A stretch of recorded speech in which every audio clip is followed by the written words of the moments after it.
Hey everyone, welcome to Speak Now Pro Wrestling. I'm Denise Salcedo, and today we're chatting all things the black and gold brand NXT here today. And today is the July 27th edition. They aired on SYFY. It was a pre-taped episode.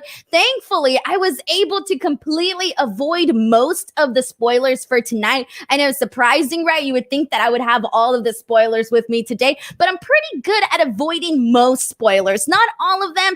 I did know how some things were going to turn out, but I got to say, for the most part, I think I did a good job of not spoiling the show for myself. But anyways, we do have plenty to talk about here today.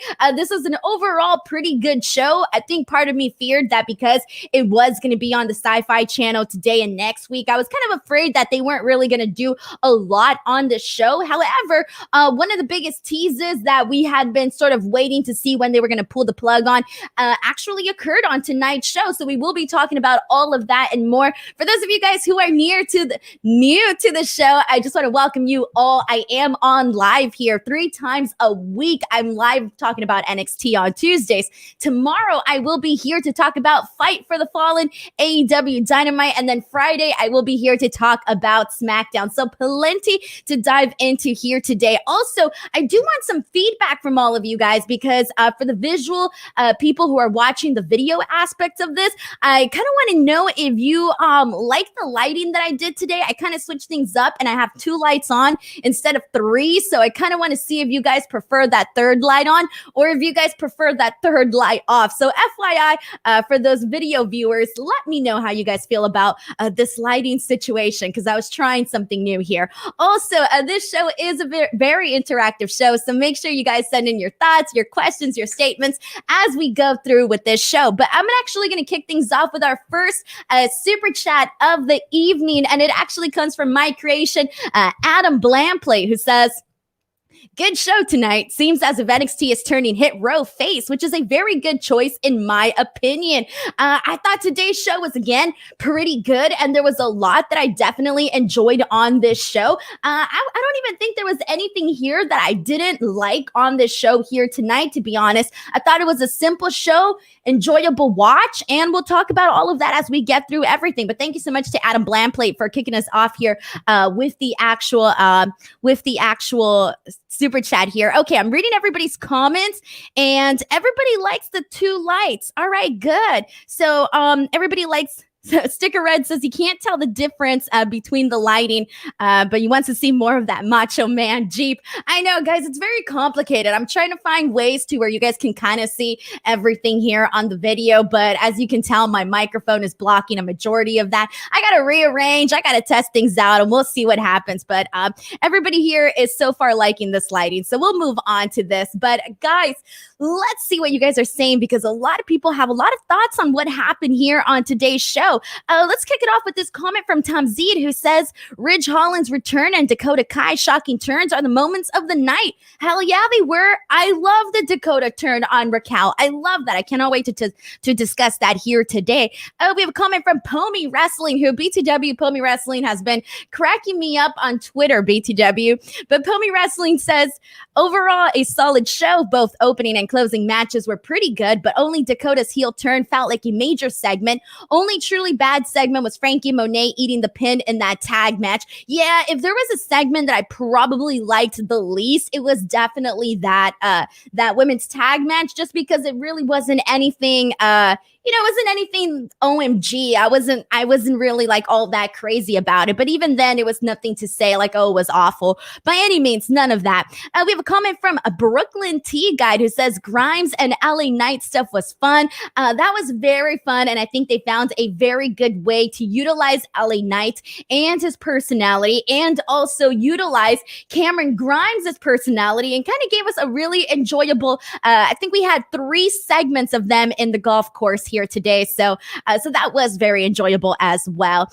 And Troy Butler says that this show definitely exceeded his expectations. I think so. Again, same thing, because I thought that they were kind of just going to put half effort considering that it was on the SYFY channel. So I'm actually glad that obviously these shows were pre-taped, but I'm glad that they obviously promoted a lot of what's happening next week, because that definitely helps us here. But yes, I did enjoy all of that here today.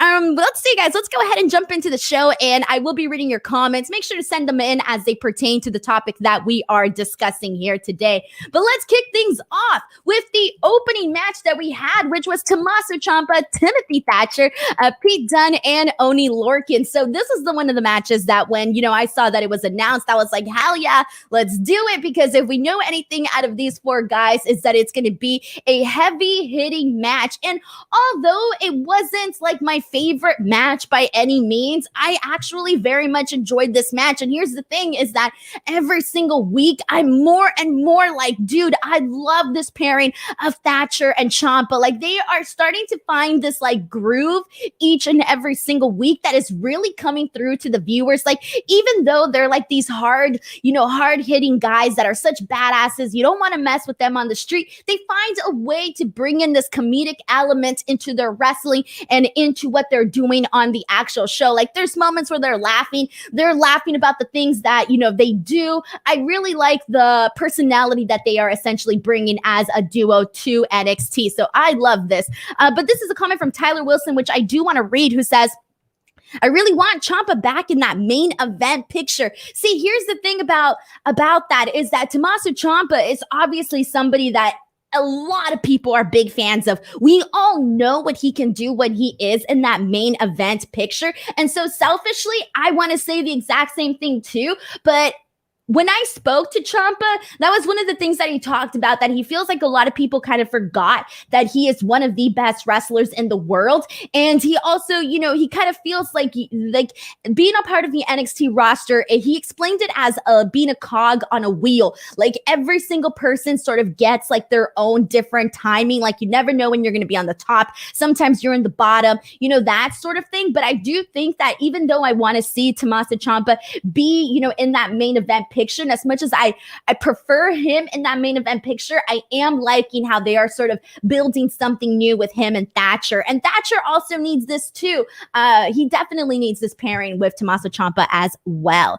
And Sean Harrington says, if I could watch another 5 to 10 minutes of these four beating the crap out of each other, hell yeah. I'm always here for guys just beating the crap out of each other. That is what I subscribe to. I subscribe to the hard-hitting violence, man. We have another comment from Falsey Jr. 71, who says, a lot of the fans are concerned about the call-ups from NXT to the main roster and hurting NXT's quality, but their niche is quality character development and storytelling, and their depth of roster is deceptively large. This is true. Obviously, there are people that you're like, man, the things that they could do on the main roster if only given the chance. And obviously, the whole discussion of Karrion Kross and Keith Lee has been a big discussion amongst the internet wrestling community. So people have been talking about that and how it hasn't necessarily been going all of that great on the main roster, which does kind of suck. But on the other hand, for example, we have this NXT Breakout tournament, and already we're getting all of these, new people that we're getting our eyes on. And so, yeah, I do think that there is a lot of depth within NXT. It's just having to constantly, make sure you're building stars and getting people, over and whatnot. But yeah, there are definitely people that I think like we need to see even more of, or people that they haven't even scratched the surface with what they can do on NXT. So I do, agree with this comment from Falsey Jr. here. And let's see what else we got here. All right. Okay, I'm going to go ahead and move on, actually, and kind of talk about this match a little bit and actually what went down. So we saw Thatcher and Dunne kick off this match. They did a lot of mat work, which, both of these guys can do very well. We did see the pace pick up a little bit between Ciampa and Dunne, and, it seems like we're probably headed in that direction to getting a one-on-one match with them. I'm totally cool with that. My favorite portion of this match, though, was literally when we saw Ciampa get absolutely fired up, and I believe this happened after the commercial break when he came in with a series of lariats on both guys and then ends up clotheslining both men. And the second that he kind of like got that hot tag and was just running wild, oh, that was my favorite portion of this match here. But then we had the return of Ridge Holland during this match. And Ridge Holland was one of those guys that he was one of those people that we assumed, or not assumed, but we had a couple of people here predicting that he would be that person to come in when they had the battery charger. So that ended up being for Tegan Nox, who was also another name thrown in there for the predictions for the battery promo and all of that. But Ridge Holland is officially back. And this is a guy that, you know, they were going to push him, and sadly he got that injury, which did not go well. And so now he's back. He was essentially out from October to now, which is what, 10 months, almost a year, guys, almost a year. And looking at the injuries that he had, like, I'm honestly surprised that he even came back this soon. Like, I was probably even expecting him to be out over a year, but it ended up being like the 10, almost 11 mark period there. But I was very happy to see Ridge Holland back. And this is a guy that already looks the part. I feel like he even came in here looking even more built, even more athletic. I mean, the guy is kind of the entire package here, and he can work. There are a lot of guys on the NXT roster too that can help him sort of get to that next level with his in-ring work. So he's got the look. He's surrounded by a lot of guys that can just take him to that next level. So I do think that it's definitely good thing that Ridge Holland is back, and I hope that we do get to see that push out of him. But anyways, he came back and he attacked Thatcher with a lariat and essentially laid him out on ringside. And this is essentially how Dunne was able to execute the bitter end and how he was able to pin Ciampa and actually win the match here. After this match, we see Oni Lorcan, we see Pete Dunne, we see Ridge Holland essentially attack Ciampa and Thatcher. So it's a 3-on-2. And I like this, guys. I thought this was a very impactful way to bring back Ridge Holland. So what did you guys all think about this? Let's see what we got here. And this is one from Sticker Reds, who says, the crowd annoyed me all night, chanting, "We want Ciampa," after 60 seconds of Thatcher mat work. I didn't notice that, actually. I think I might have tuned that out, but I did not even notice that. So maybe I just completely tuned it out, but I did not notice this. We have a comment from Pomi Wrestling, who says, I like the way this feud started, but I really was hoping we would get another Ciampa Thatcher, a grizzled young veterans match, this time inside the fight pit. Dude, I'm always here for seeing those two teams go at it. That is for sure. This is a comment from Roman Gorohovsky, who says, I'm not a huge fan of Holland, but I'm so happy that he's healthy and he's back and he looks good. The guy looks like $1,000,000, man. Like, if I'm looking at this guy, I'm going to say, you know what? Yeah, I'm going to do something with this guy. And I feel right now pretty positive that they are, especially based on what we saw here tonight. He came in, he had this pretty dominant return. So I did enjoy all of this here. And let's see what else we got here. This is from Troy Butler, who says, Holland is money. Can't wait to see what he does with Pete Dunne and Oni Lorcan. 100%. Somebody here says, what am I watching? You are watching Speak Now Pro Wrestling with myself, Denise Salcedo, kicking things off with NXT. And friendly reminder that tomorrow I will be back with coverage for Fight for the Fallen. And it is a pretty good card. So I'm very, very stoked about tomorrow's show. And then Friday, I will be back to chat about Smackdown. And let's see what else we got here. Okay. Everybody's just pretty much saying that they like Ridge Holland. They're glad he's back and he looks good. I think we all agree with all of this. Comment from Flamethrower, who mentions that Ridge threw a killer headbutt tonight. Hell yeah, I did notice that. Actually, I noticed it more on the replay. I didn't notice it the first time because there was just so much going on. And I was like tweeting, Ridge Holland is back. Oh my God. And then also writing it down on my notes. But on the replay, I definitely noticed the headbutt there. So that was really good. All right, guys, so we're going to go ahead and move on because after this, we finally had a pretty good contract signing. This was probably one of the highlights, definitely, of NXT. Now, obviously, because of the news and everything, we already knew what was going to essentially go down with this segment. This was one of the ones where I already had the spoilers for this. Like, I already knew what we were going to get out of this segment. But even so, even though I knew what the purpose of this segment was, even though I knew what was going to happen, I thought that this was perfectly executed on Samoa Joe's part, on William Regal's part, and it got me hyped. So here we go. We had Samoa Joe essentially addressing the NXT universe. That's the way that they promoted it here for today. He comes out, Samoa Joe, onto the ring. They have the black table there, black chair, and all of that. And he basically says that Karrion Kross is a gutless coward and that he's too afraid to be in the building. He then asks William Regal to come out into the ring and to join him. And William Regal takes a second, obviously. He comes out. He's looking pissed. And he should be. He essentially got laid out by Karrion Kross last week. So William Regal should be pissed off. So he comes out. He's angry. And Samoa Joe tells him, look, I know you want to fire Karrion Kross, but I think there's a better way to go about this. And he essentially tells him that there's three parts to this. The first thing is he essentially has he resigns. He resigns his position as Regal's enforcer. So that's the first thing. The second thing, he gets William Regal to sign that he now is a part of the NXT roster. So now Samoa Joe is no longer the enforcer, but he is now an active member of the NXT roster. Third, he then has him make it official for NXT TakeOver 36. We are getting Karrion Kross versus Samoa Joe. Again, we all saw that on the news, so we all knew that was going to go down. But this was quick, easy, to the point. I'm looking forward to seeing Karrion Kross versus Samoa Joe. I made my predictions on social media. I definitely predict that Samoa Joe is going to defeat Karrion Kross. I do think that we are eventually down the line going to see Samoa Joe versus Walter. Call it a prediction. Call it fantasy booking. Call it whatever you want. But that definitely feels like the direction that we are heading into with all of this. But chat, what did you guys think about the way that they played this all out? Now, the fact that we officially have a cleared Samoa Joe on the roster, having this major match here with the potential of him becoming champion at TakeOver 36. Send in your thoughts here. All right, let's see what we got here.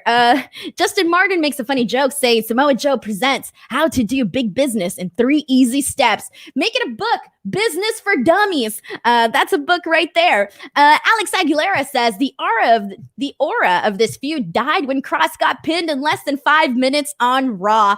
Alex, I'm not going to go on a 50-minute rant like I did last time about this. Everybody who watches my show knows how I feel about this. If you follow me on social media, you know how I felt about that. So I wouldn't even go into that. All I'm going to say, Alex, is you're right, my friend. You are definitely right on that. I do think that the aura of Karrion Kross, Samoa Joe definitely drastically declined. However, the only reason why I'm still invested in this because I freaking love Samoa Joe, and I know that whenever Samoa Joe is involved in something, he is going to give it 150%. And so I know he's definitely going to bring it. So that is why I'm still interested, but the aura did drastically go down, especially after what I read too with Fightful Select and what was reported by Sean Ross Sapp. If you guys want to find out about that, you guys can check that out. But after I read that report, I even thought, holy cow, just holy cow. Anyways, I won't get into that again, guys. We have a super chat from Troy Butler. Thank you so much to Troy, who says, Samoa Joe is the most intense promo in all of wrestling. This dude could sell me Reginald versus Lily. Samoa Joe, if Samoa Joe came here right now and said, Denise, you need to, I don't know, stop dipping your pizza in ranch or I'll kill you. I mean, I would be persuaded. It's Samoa Joe, man. And that's a terrible example, but that's all I can think about in this second here. But no, it is really true here what Troy Butler is saying. Even, last week, after everything that happened with Karrion Kross and Jeff Hardy and, how everybody was talking about it and all of that, Samoa Joe went out there like nothing had happened. And he was still selling this, selling it even more so. Honestly, he sold it even more so, how pissed and angry he was. So I definitely got to give Samoa Joe props, obviously, because he comes in here and he does his part, man. He does his part. So thank you so much to Troy Butler for sending in this super chat here. Let's see what else we got here. We definitely have some more comments here. And let's see. This one is from Boat Mode 1, who says Joe versus Cross is great and all, but no mention of interim NXT champ Jeff Hardy coming down with COVID. Yeah, that was unfortunate. Obviously, because of that, plans definitely changed. So it's been an interesting last couple of days, guys. Brandon Charles Powell says, I just want to say that fighting in NXT increased as Samoa Joe became the enforcer. As he now will be an active wrestler, the fighting will increase, and I'm okay with that. Yeah, Samoa Joe was supposed to come in, control things, and it kind of seems like he wasn't really doing such a great job as a enforcer whatsoever. We have a comment from Aaron who says, I still can't take this seriously with Cross losing to Hardy. It really has derailed this match for me. Another comment from Eimelman who says, strange how Joe wants to beat Cross for the NXT title when Jeff Hardy beat Cross on Monday last week. As we all know, beating the champ on Raw makes you the new champ. You want to know why that's not going to happen? Because it wasn't a contenders match. And BTW, guys, for everybody here who for people that are watching this live or watching the replay or listening to this show, if you thought that Karrion Kross losing to Jeff Hardy was going to have no implications, the fact that everybody here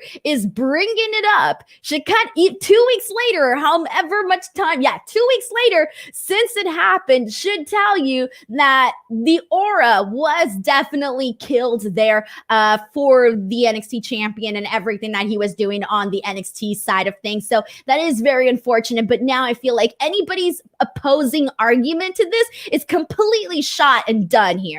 Completely done. Anyways, let's see what else we got here, guys. We got so many great comments here. We got one from Synonymous TV who says Pete Dunne is probably going to use Ridge Holland as his muscle jump Samoa Joe. I'd be okay with that. Let's see what else we got here. We got Justin Martin who says we just have to enjoy NXT as its own separate world and not tie it into what happens on Raw. And let's see what else we got here. Josh Bowen says it was a loss. Everyone just needs to get over it. Everyone in WWE loses, and this is why WWE never does undefeated streaks anymore, because when they do, everyone goes nuts. Bro, no, this was totally different. And I think you're just trying to get me to go on another rant. But I'm not going to go on another rant about this. I already said my piece. If you missed my rant, you can watch last week's show or the one before. I don't even remember what show it happened on. But the point is that you can watch the rant on there. But let's go ahead and move on here, guys, because if not, I'll just keep on going forever. Let's talk about something happy. At least I think this is happy because it makes us laugh, everybody. But we have LA Knight, who's essentially going to go play golf, and he has his butler, Cameron Grimes. And so we had 3 different vignettes that aired throughout the show. And as I mentioned at the top of the stream, I think that the way that they are utilizing LA Knight's character, his personality, and also Cameron Grimes together in this manner is the best way to go ahead and execute this. So even though I wasn't sold on LA Knight, and you guys all know that, so I'm not even gonna come on here and act like I was on the bandwagon, because I was definitely not. However, I will have to say that these vignettes have definitely been, knocking it out of the park, because they've been good. They've been funny. The first one opens up with Cameron Grimes washing balls. I repeat, Cameron Grimes washing balls. Now, if your mind went to the gutter, you got to clean that up, because obviously he was cleaning his golf balls. He was cleaning his golf balls, and he basically turns around and he tells LA Knight, how long do you want me to wash your balls for? And obviously this was a really funny line. And then he hits him with, I've been washing your balls for 30 minutes, etc., etc. LA Knight tries to continue playing his golf game. However, Cameron Grimes essentially ends up being annoying and a distraction. And that is what we see in the first portion of this vignette. We come back afterwards. We have a second video here, and LA Knight's ball essentially goes into the lake. And so Cameron Grimes is the one that has to go into the water and actually get it. He does. He's upholding his end of the bargain, all right? If Cameron Grimes makes a bet, places a bet, he's going to uphold his portion of it. So he gets into the lake. He gets the ball. But then we see Ted DiBiase come in his golf cart, and he essentially gives Cameron Grimes a speech by essentially telling him, like, you weren't born to be a butler. You were born to be a champion. This isn't who you are. And so he leaves Cameron Grimes with something to think about. Then we have the third and final vignette of the night, and this was actually my favorite one out of all of these here. They end up making a bet with the Grizzled Young Vets, and they end up making a bet with them on the golf course, right? So LA Knight does his swing, and I guess he doesn't make it. I don't know, guys. I don't play golf. I don't understand. Anyways, but as Grimes gets his turn, he ends up swinging his little gold golf ball, but he ends up hitting LA Knight right where the sun don't shine. And then he ends up hitting him in the head with the stick as he does his backstroke, or his backswing. I don't know what you call it, whatever. But he ends up hitting LA Knight. And during this, he ends up knocking out LA Knight, but Cameron Grimes never notices this. He never notices that this happens because he ends up winning this bet, and he's celebrating because of the $20,000, etc. And then afterwards, they think LA Knight and Cameron Grimes think that the Grizzled Young Veterans were the ones that essentially knocked out LA Knight. So that was this segment. It was funny. I liked it. Here we go. We got a super chat from Khaled Adam who says, hi, Denise, an update on Natalya's injury. I do not know what the update with Natalya's injury is, but thank you so much for asking though. I do not know what the update is with that. And let's see what you guys got here. We got several comments here about this. Let's see. All right. We have one from Josh Bowen who says, I like the $1 Million Man cameos where he acts like Jesus because of his faith. He doesn't play the heel anymore. And then we have one from Synonymous TV who says, nice to see Ted DiBiase again. Young Boy says, Denise does not give a damn about golf. I don't. I'm sorry. I don't know if this is going to get me heat or anything, but I don't like the sport. I find it very boring. I don't even like playing mini golf at golf and stuff, okay? I don't enjoy it. It's not my thing. I find it terribly boring. Maybe when I'm old and rich, I might get into it. But as of right now, I'm definitely not. And let's see what else we got here. We got a comment from Choi who says, I hope this leads somewhere for down the road to LA Knight and Grimes becoming $1 million tag team with Ted. I don't know. They got to keep these vignettes going. Honestly, that's the only thing we're really going to get out of this feud is any comedy segments that they can do with them. So that's definitely how that all works out. All right. And we have a comment from Sean Harrington who says, honestly, I never understood the rich people liking golf. I never did either. I was actually asking that question earlier today. I don't know why. It looks so boring. I'm sorry. All right, let's move on. All righty, everyone. We're going to move on because after this was not boring. The next thing we got here today. And it was a first round match for the NXT Breakout tournament. We had Josh Briggs, who is this big giant of a man, versus Carmelo Hayes, who he kind of won me over tonight. I became a Carmelo Hayes fan here today. So we had essentially Duke Hudson and Odyssey Jones are the people that have advanced so far on this tournament. So whoever won out of Josh Briggs and Carmelo Hayes was going to go on to face Duke Hudson in the semifinals. Excuse me. And so I kind of want to start off by saying that I'm really glad that they had Carmelo Hayes win this match, because even though Josh Briggs was impressive with his size, I wasn't necessarily how do I explain this? I like big guys that can move, and Josh Briggs can move, right? But he wasn't doing anything that was completely and totally out of this world impressive to me. Nothing that I haven't seen a big man do before. So for me, I didn't really think he met that level of expectations for me to actually become a fan based off of this first impressions match. I was more impressed by Carmelo Hayes because obviously, he's a small guy, in this match, doing all the fun moves, trying to, getting over with the crowd. I thought he did pretty good on that end. I don't know if he's my favorite so far of the tournament, but I still think that he's definitely up there with some of the people that I really like so far that we've seen on this tournament. I really like seeing Carmelo Hayes essentially hit Briggs with several kicks multiple times throughout this match, eventually taking him down.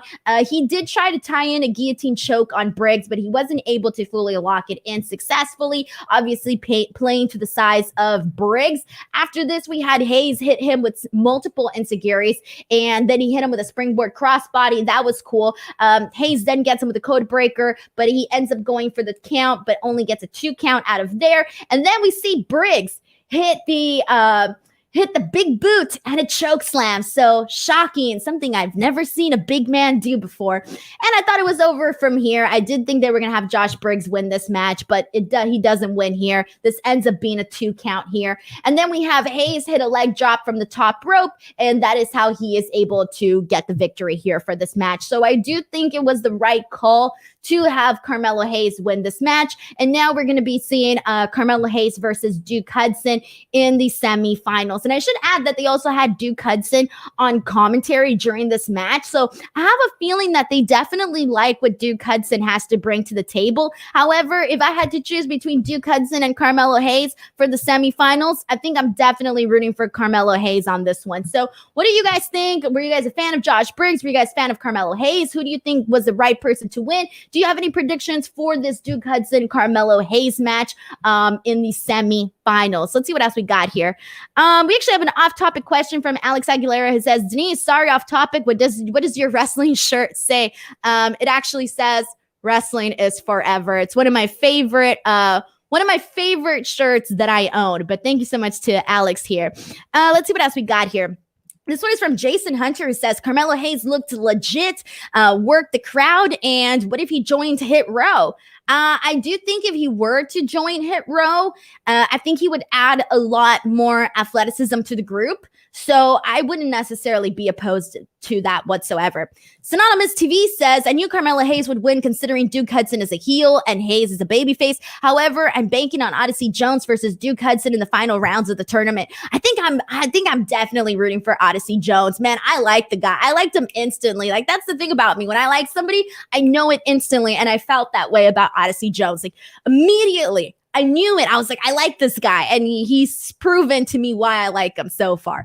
We have a comment from Cameron Mumford. By the way, thank you so much to Cameron for all of the love that you've given me on Twitter. Cameron says, I like Carmelo. He shows a lot of promise. I've seen Briggs wrestle in the indies. Even in the loss, I feel he's going to do very well in NXT. I think so too. I do think so too, because again, he is still a big guy that can move at a pretty nice speed. And they definitely do need somebody like that to continue, meshing with the different styles that we are seeing on NXT. So yeah, I definitely agree with this comment from Cameron Mumford here today. And I think we have a comment from Sean Harrington who says, this match didn't impress him as much. And let's see what else we got here.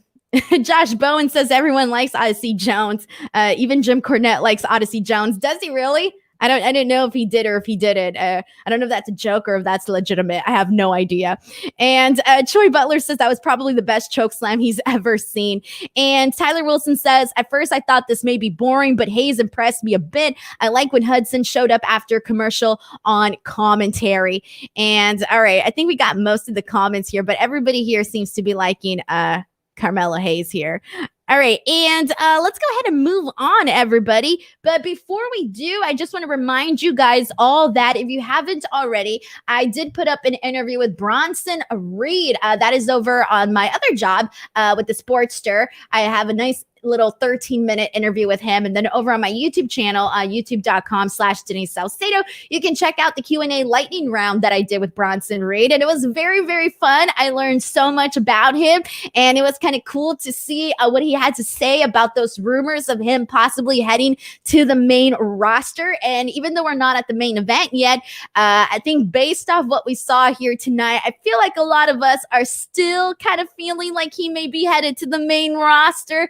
We don't know yet, but we can assume, we can throw some theories out there. But either way, I ask him about those rumors. I ask him about those theories, and he does give me a somewhat interesting answer. I would say read in between the lines on that one there. At least that's how I felt. I read in between the lines, guys.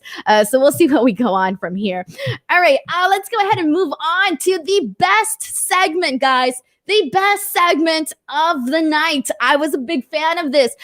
We had Raquel Gonzalez, the NXT Women's Champion, coming out with Dakota to address the women's division. That is how they build this. They were going to come out, and they did. They came out, and Raquel essentially takes the mic, and she starts talking about how she's, she crushed Xia Li, that she's dominated against everybody. And then she starts asking, like, who's next? Like, who else is there? She says that she's the most dangerous woman in WWE, and to keep the women coming. Dakota Kai then takes the mic, and she tells people that her friend is more dominant. She says that she tells other people, hey, that her friend is the most dominant woman that there is out there. She says, Raquel is more dominant than Charlotte. She's more dominant than Asuka, etc. And Dakota is really hyping her up here. Like, I haven't seen this level of intensity from Dakota in quite some time. Like, she was hyped, guys, and you can tell here today. Then she turns and she starts addressing the stage area, okay? And she is calling out the women. She says, who is more woman enough to come out and challenge Raquel? She's calling out the women. She's getting pumped. She's calling them out. And, no one comes out. And I'm thinking, all right, this is it. This is it. This is definitely it. This is where she's going to make the turn. We all knew this was happening. They've been planting very tiny seeds, but we all knew it was happening at some point. We just didn't know when. And so she is calling them out.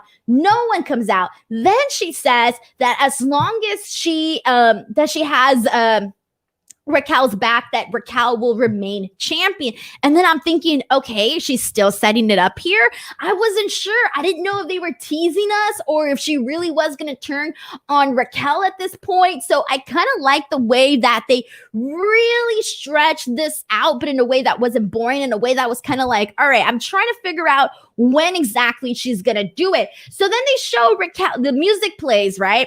Her music plays, and Raquel is, she's celebrating. She's holding up her championship belt, etc.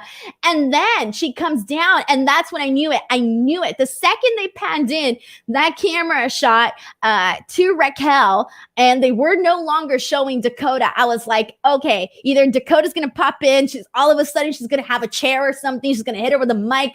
I don't know. But the second they zoomed into to Raquel and her celebration, and they kind of stayed there for a while, that's when I knew that Dakota was definitely going to turn on her. And she did. She ended up kicking Raquel in the back of her head. And this was a really awesome turn, in my opinion. I liked the timing of it. I thought that Dakota really showed something on her promo wise that I hadn't seen before from her. The only criticism I had about this was I did not think commentary sold this enough. That was kind of like there was a large portion of just silence, nothing, until Wade finally started saying something. But I was like, come on, say something. Like, I had plenty of time to think, why aren't they reacting? And later on, they said they were left speechless. But I think in a moment like this, in a moment where you have, her best friend essentially turn on the champion, I was expecting more of a reaction. So I did think that this could have been sold a little bit more. But aside from the commentary and the reaction, I thought that the way that everything went down with Raquel and Dakota was perfectly played. So what did you guys think about this? Do you guys like the turn with, obviously not that you guys like it, but I mean, how did you guys feel about the way that it was actually executed? Let's see what we got here. We got a lot of comments on this, guys, a lot of comments here. And let's see what we got. I'm going to start with a couple of these here. And all right, let's kick it off with, let's see. I'm going to come back here just a little bit more. All right. And we got so many, guys. All right. Let's see. Okay. This one's from Pedro Soto, who says, the crowd was really behind Dakota despite her being the heel in the feud. I saw somebody on Twitter asking who was the heel and who was the babyface in this. After careful consideration, it's definitely Dakota because she's the one who essentially turned on her friend. So I would say that Dakota is definitely the heel, although there was that, like, I don't know, like, she's not necessarily, like, she's the heel, but I still feel like I want to root for her, though. And I do feel like there is a little bit of a confusion there, but I'm sure they will fine-tune that as we move forward in the coming weeks here. We got a comment from Young Boy who says, I was hoping that Dakota would have turned around while calling out who's next and challenge Big Mommy Cool. I thought she was gonna like turn around and be like, you know what, I'm next, or I don't know, something better than that corny line that I just came up with. But yeah, I was expecting the turn during that moment, especially because she had her back to Raquel. So that's kind of where I felt like it was going to happen, but then it didn't end up happening. We got a comment from Aaron who says, I'm all for this match, a brilliant segment. Just wish commentary put this over more. 100%. Josh says the segment fell flat for him. Of course, I've never been a Dakota Kai fan, he says. Nobody is more dominant than Charlotte because she hardly ever sells.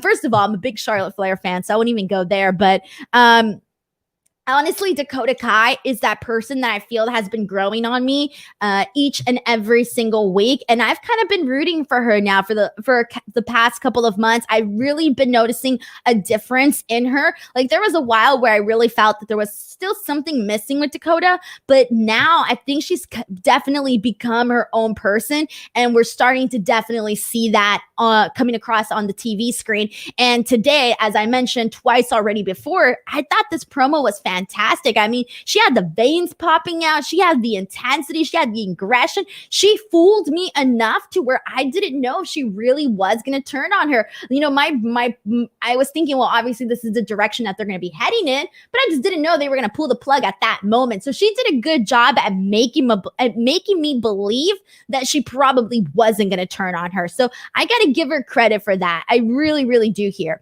And let's see what else we got here. And let's see. I'm going to go through a couple more comments here. This one is from John Anderson, who says, honestly feel that Dakota is the face in the feud. Raquel has been dismissive toward her since winning the championship. You see, guys, it kind of seems like everybody is a little bit torn here on who's the heel, who's the face. Again, I think the heel is definitely supposed to be Dakota, but like John Anderson brings up, there is reasoning to believe that Dakota may be the baby face here. So you know what? I'm going to give it another week and see exactly where they're headed with that in terms of who is the face and who is the heel. But right now it does feel like Dakota is supposed to be the heel here. And let's see what else we got here. And all right. This one's from Synonymous TV, who says, I'm thinking maybe commentary didn't sell it that well because they may have been tired from doing multiple takes of the segment. It is taped. Oh, I hope that that's not the case because at the end of the day, their job is to, you know, obviously get the people hyped for what we're seeing on the television screen. Comment from Nicholas Jackus, who says, love the evil smile on Dakota later on. Best heel in women's division right now. And she quickly left the CWC because they did show that clip later on in the night where she definitely jammed. Alrighty, guys. So here we go. Let's go ahead and move on from this. But if you did not watch NXT, I would highly suggest going out of your way and watching this segment with Raquel and Dakota, or finding the clip online or whatever the case may be, because I do think this is something that you do not want to miss. And I'm sure they're going to replay it a bunch later on, so you could probably just wait for that. But I would definitely suggest not missing out on this one here. All right, so here we go, guys. And let's move on to this next match. I really don't have much to say about this one, to be honest. We have Casey and Kaden versus Frankie and Jessica Maya. I'm just not feeling the direction that they're headed in right now with Frankie and Jesse and Robert Stone, excuse me, not stoned. I'm just not feeling this direction. It's not working for me right now. Personally, I'm not into it. If you're into it, thumbs up. It's just not for me here. This was a quick match. We did see Casey and Kaden win because obviously Robert Stone ended up kind of getting in the way. Frankie and Jesse, they got in the way of Frankie and Jessi Kamea essentially winning this match here. And Frankie Monet was like super pissed off afterwards. But this is still very confusing, especially because there's a segment later on in the show where we see Mandy Rose essentially addressing Gigi Dolan and I forget the name of the other girl, but she was wrestling on the show, I believe last week, but she was there too. And so she was addressing her. We still do not know what's going on with Mandy Rose and all of that. So I kind of feel like the Frankie Monet, Jessi Kamea, Robert thing, I really thought they were going to be aligned with Mandy Rose, but now it kind of seems like that may not be the case. So I kind of feel a little bit confused as to what they're doing there. So because the confusion is there and this doesn't feel very clear to me, I'm not really feeling this right now. So I don't really have anything else to add other than that. But if you guys have a clear explanation of the events that are unfolding with that, go ahead and let me know in the comments section here. And let's see what else we got here. Apparently nobody can help me out here. Cameron says, and we still don't know what Mandy Rose is doing in NXT. No, I mean, it feels to me like either she's scouting, she's convincing the women of something. I don't know.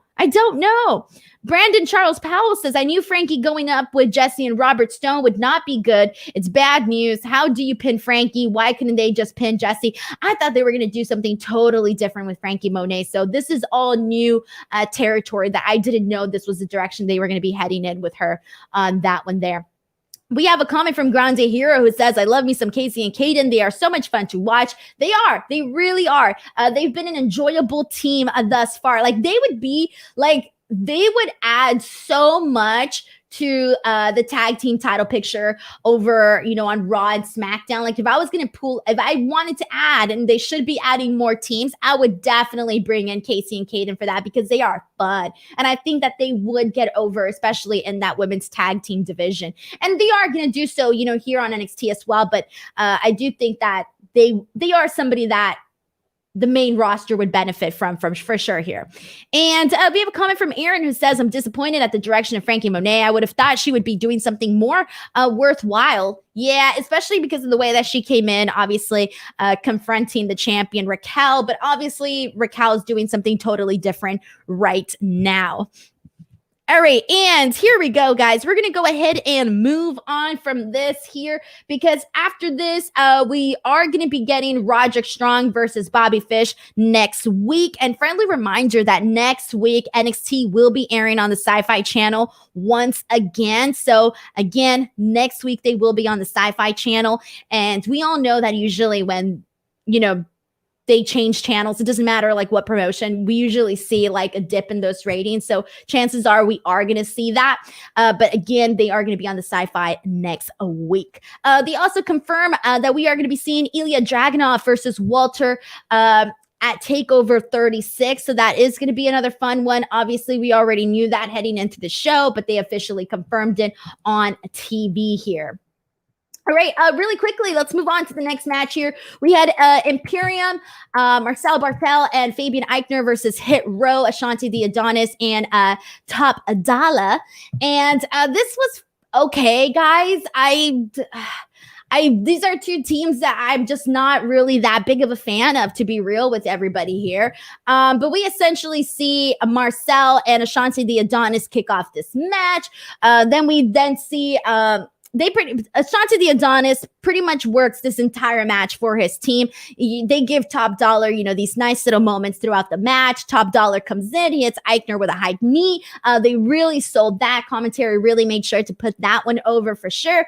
We see B-Fab try to distract Bartel. This ends up helping Top Dollar get the upper hand and helps Hit Row get the upper hand here. My favorite part of this match was actually seeing both members of Imperium double teaming against Ashanti the Adonis. I think that was probably the best part of this match. Afterwards, we see an elbow on Eichner. What did I write there? Okay, Top Dollar hits an elbow on Eichner and ends up getting a 2 count here. Then we see Mendoza and Wilde come out. They interfere, which ends up leading to Imperium actually getting the win here. Post-match, we end up seeing Legado del Fantasma attack Top Dollar and Ashanti the Adonis. And as they're attacking these guys, Isaiah Swerve Scott ends up coming out with a chair to help even out the odds.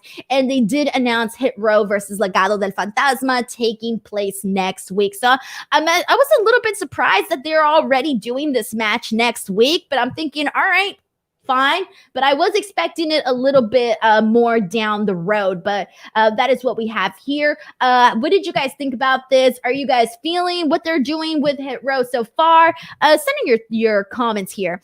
This one's from Architect 216 who says Top Dollar's reverse kip up was impressive. Jason Hunter says best chop in wrestling. Walter, hell yeah. And then Sky River Rain says, I mean, outside of Isaiah Swerve Scott, Hit Row is very green. Yep, I've been saying that for a while, guys. Like, I think they have a really cool concept with Hit Row. It's just the execution inside the ring is very, very dull, and it's not that great. Let's see what else we got here. I think that's pretty much it on this. If you guys, BTW, if there's a comment that I have not seen from you, feel free to resend it in. I try to read the comments as it pertains to the topic at hand. Or you guys can also send in a super chat and I will definitely read your comment. That is the best way to make sure it gets read on the air. All right, but we're going to go ahead and move on because we had a quick segment with that ends up leading to a match that we're going to be seeing next week. And I did like how they kind of made this match happen. We have Indy Hartwell getting a new drawing from her bae, Dexter Loomis. And obviously Johnny Gargano and Candice LeRae are still upset about this romance between them. And they do not want to give Dexter Loomis a chance whatsoever. And Indy Hartwell is like, all right, you know what? That's it. Like, let's do Johnny Gargano versus Dexter Loomis. And if Dexter Loomis wins, you need to give him a try at, essentially being with me.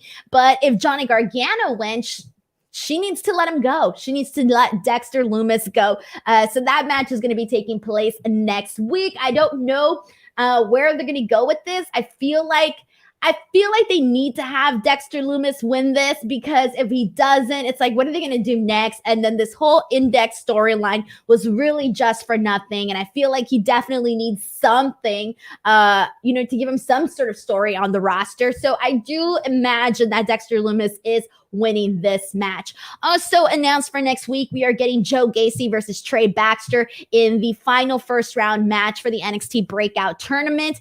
And then before we get into the main event of the night, I do want to remind everybody that I will be back here tomorrow to talk about AEW Dynamite Fight for the Fallen. If you have not came into my AEW post shows, they are my most popular shows of the week. And I say this all the time, but there really is so much to talk about. So make sure you guys come into that show. It's always a lot of fun. And then I'll be back on Friday for Smackdown. But let's talk about Bronson Reed versus Adam Cole.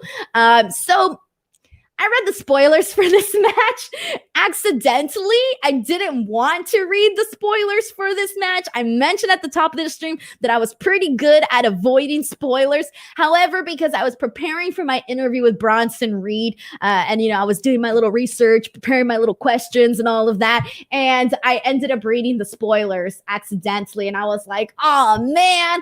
So I knew that he was obviously going to lose this match, and this kind of falls in line with the rumors of him possibly going to the main roster, either to Raw or SmackDown. I did ask Bronson Reed about this in our interview. I asked him about those rumors, and he basically said that he was an NXT superstar, that he loves being on NXT, that there's still a lot he wants to do on NXT. His dream opponent is actually Samoa Joe.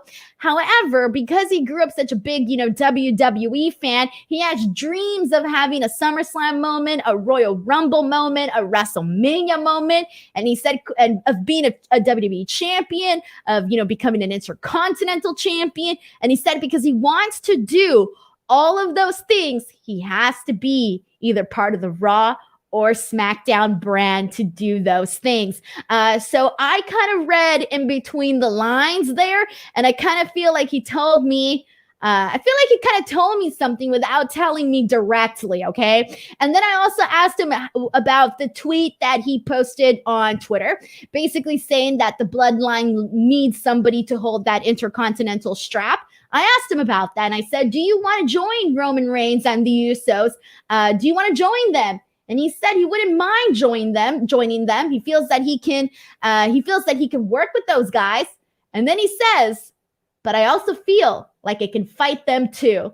So make what you will of those comments from Bronson Reed in our interview. If you want to watch the entire interview, you guys can. The links are up on my Twitter page, so you can definitely check those out. But again, make what you will of that. All right, so Bronson Reed versus Adam Cole. Adam Cole pretty much dominated most of this match, especially the top of this match here. After commercial break, after the commercial break, we do see Bronson Reed get the upper hand here. Cole hits him with enziguri. Reed slams him down on the mat. We get a little nice back and forth between both of these guys. Then we see Bronson Reed clothesline Adam Cole, and then he hits him with a power bomb. Reed goes to the top rope, but instead of landing on Adam Cole rolls out of the way, and so he just hits the mat. And this ends up leading to the finish because Adam Cole does a running kick to the head of Bronson Reed and gets the win here. So I still personally think that we're going to see Bronson Reed on Raw or SmackDown. What do you guys think? Do you think that this was his goodbye on NXT? Send in your thoughts here. All right, let's see what we got here. We got one from Justin who says, Reed losing here again leads me to believe he's about to be cursed with a main roster move sometime soon. Oh, I would feel so bad, especially because I just talked to him and he's such a nice guy. I don't want to see shades of what happened to Keith Lee or so many other people on the main roster to Bronson Reed. I would feel so bad, especially after talking to him and seeing like how cool he is. And apparently he's like, those big Australian spiders, like those big ones that you like see online. Apparently he used to play with them. What the hell? Who plays with giant spiders? Bronson Reed plays with giant spiders. Somebody tell Vince that. They might give him some weird spider. Okay, I hope that's not a good idea. Do not give him a spider gimmick. God, no. But anyways, I'm just trying to tell you guys, the guy is really nice. So I would not want to see, his main roster time go down the drain. I do not want to see that whatsoever. But let's see what you guys are saying here. We got one from Marty McElwee who says Bronson versus Sheamus, U.S. title SummerSlam, book it. I wouldn't mind that either. That would be Sheamus is a guy that can have hard-hitting matches. It would be a hard-hitting match with Bronson Reed, that's for sure. And let's see what else we got here. This one's from Tyler Wilson who says the crowd booed O'Reilly, and I have to agree with them. I don't like this version of him. Love Adam Cole as always, baby. Yeah, I don't know. It's really weird with Adam Cole. I feel like you have people that they just like no matter what he does. So they kind of always let it slide, but then you obviously have those people that are like, nah, I don't really like what he's doing right now. So I don't know. It's really interesting here. Sky River Rain says, speaking of Adam Cole, he says, Adam Cole is uber talented and a Triple H favorite. He should be fine on the main roster. I don't know about that. I really do not know. Really do not know here. And I think we got mostly everything here. I'm going to go through a couple more comments. Guys, send in your last comments, and I will go ahead and read a couple of them. We actually have a super chat from Flamethrower Fluff Salisbury who says, giant spiders? Hell no, he's more of a man than me. Literally, he told me this in the interview that he used to, growing up, he would play with those big giant spiders. And I've never been to Australia, okay? But I've seen the photos. Hell, if I see one little daddy long legs like in the house, I will die. So I can imagine playing with those big giant spiders. It's disgusting, but it's interesting though. We got another super chat from Brandon Charles Powell who says the Spider versus the Viper comes firm for WrestleMania 2022. What did I start? I really hope nobody on the Raw creative team saw this and thought, you know what, a Spider-Man gimmick would be great for Bronson Reed. Oh, that would be terrible. I don't think it would be all that great. Anyways, all right, guys, there you go. We got these comments in here. Thank you guys so much for joining the show here today and for chatting all things NXT with me. If you enjoyed this post show, please help me spread the word. Give this video a like, everybody. Giving likes, dropping those comments, it really does help out the algorithm here, and maybe help suggest my show to new viewers. And, you know, that's the point of this. We want to keep this show growing. So please help me out, guys, here. It really would mean a lot to me. Also, make sure to come in tomorrow to talk about Fight for the Fallen. That one's going to be really, really fun. We got Nick Gage versus Chris Jericho tomorrow. That's going to be great. We got Santana and Ortiz versus FTR. A lot of really good stuff. So make sure you guys come in for that. And then I will see you guys back here on Friday for Smackdown. Other than that, do not forget to follow me on Twitter and or on Instagram at _ Denise Salcedo. I'm about to hit 25K on Twitter. I'm like 400 followers away. So make sure you guys go ahead and follow. And then also do not forget to subscribe here to F4W Online, because we are on our way to that 100K mark. So make sure you guys subscribe. Until next time, I'll see you guys tomorrow for AEW Dynamite. Bye, everybody.